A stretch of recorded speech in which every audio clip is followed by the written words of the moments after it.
Sri Mulyani. Ada 964 pegawai Kemenko diduga memiliki harta tidak wajar dan 16 kasus dilimpahkan ke hukum. Jumlah dari 2007 hingga 2023 ada 964 pegawai yang diidentifikasikan. Ini yang lebih dari 2007 hingga 2023. Kebusukan Menteri Keuangan Sri Mulyani ditulis oleh petugas pajak yang muak dengan pencitraan busuk Sri Mulyani. Dia sudah mengadukan secara resmi sejak 2 tahun lalu namun gak pernah ditanggapi. PPATK menjalankan tugasnya dan menemukan adanya transaksi yang menyangkut aparat di Kementerian Keuangan, kemudian ASN di Kementerian Keuangan, dan transaksinya itu disampaikan kepada kami. Soal harta-harta jumbo pejabat-pejabat di Kemenq dan DJP. Ya, bisa jadi uang itu uang tidak halal.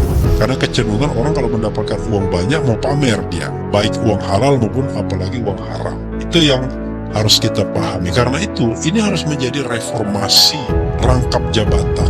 Apa iya diperbolehkan rangkap jabatan sementara tugas utamanya adalah di kementerian itu sendiri? Dan ini sangat memprihatinkan, bahkan lebih parah dari zaman Orde Baru. Jadi kita lihat sekarang kekayaan itu ya sangat tidak ada rasa. Kita lihat dari kekuasaan itu mengeliminir terjadinya KKN. Kenapa tidak boleh rangkap jabatan? Itu dalam undang-undang yang kita baca ya tentang Kementerian Negara. Itu pertama tentang khawatir terjadinya konflik interest. Terus yang kedua terjadinya KKN.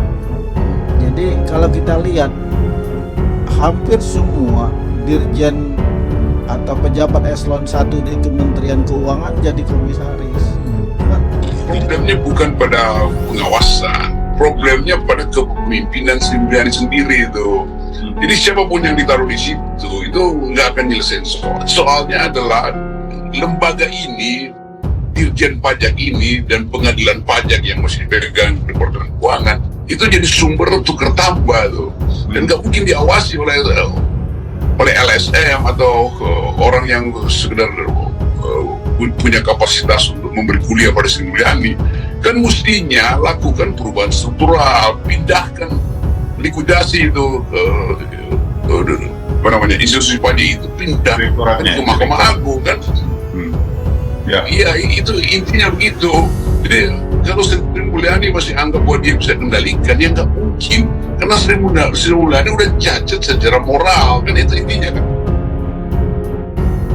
Mahfud bakal buka-bukaan transaksi 300 triliun rupiah Kemenkeu di DPR. Jakarta, CNBC Indonesia, Menteri Koordinator Bidang Politik, Hukum, dan Keamanan Mahfud MD mengungkapkan, pihaknya akan memenuhi undangan Dewan Perwakilan Rakyat DPR untuk menjelaskan duduk perkara transaksi 300 triliun rupiah di Kementerian Keuangan.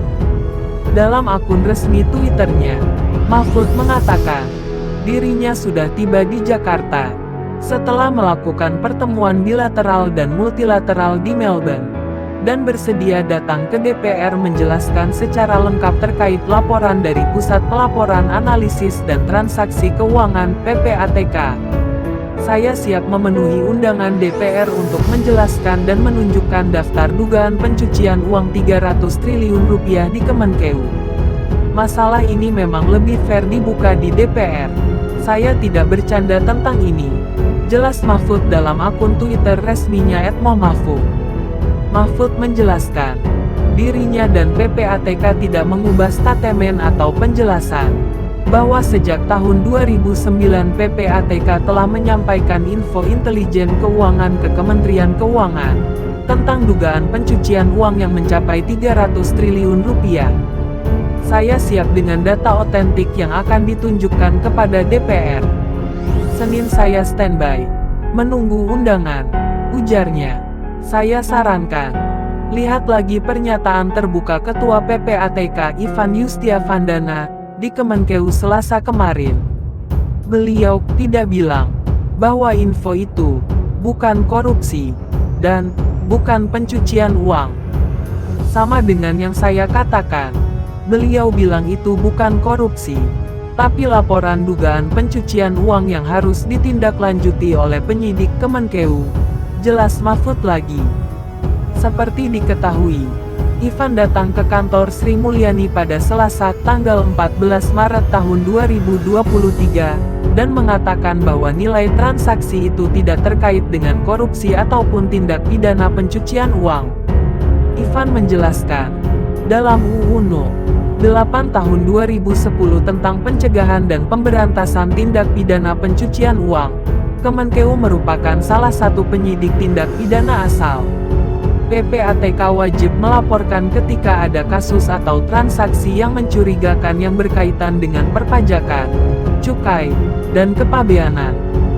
Kasus-kasus itulah yang secara konsekuensi logis memiliki nilai yang luar biasa besar, yang kita sebut kemarin 300 triliun rupiah.